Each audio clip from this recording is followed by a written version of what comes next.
আমাদের মেয়েদের লাইফটা না সকালে ঘুম থেকে ওঠার পর রান্নাঘর দিয়ে শুরু হয়, আর রাতে শোতে যাওয়ার আগে পর্যন্ত রান্নাঘরে দিয়েই শেষ হয়।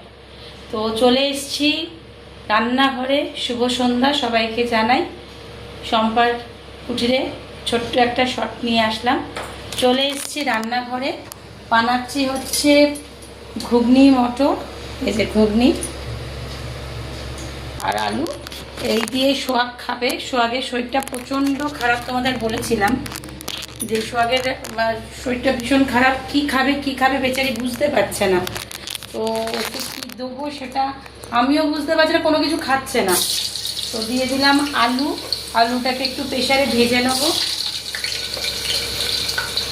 মেয়েটা কিচ্ছু খাচ্ছে না, মানে দুধটা দিচ্ছি দুধও খাচ্ছে না, কিচ্ছু খাচ্ছে না।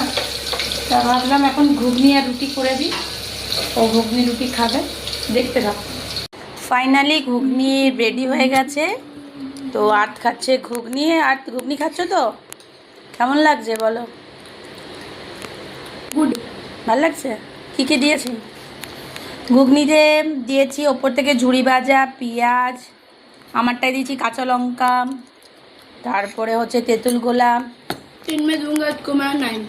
10 में 9। 9। তাহলে ভালোই হয়েছে, খারাপ হয়নি, তাই তো? এই যে, তাহলে আমরা খেয়ে নিই। শুভ সন্ধ্যা।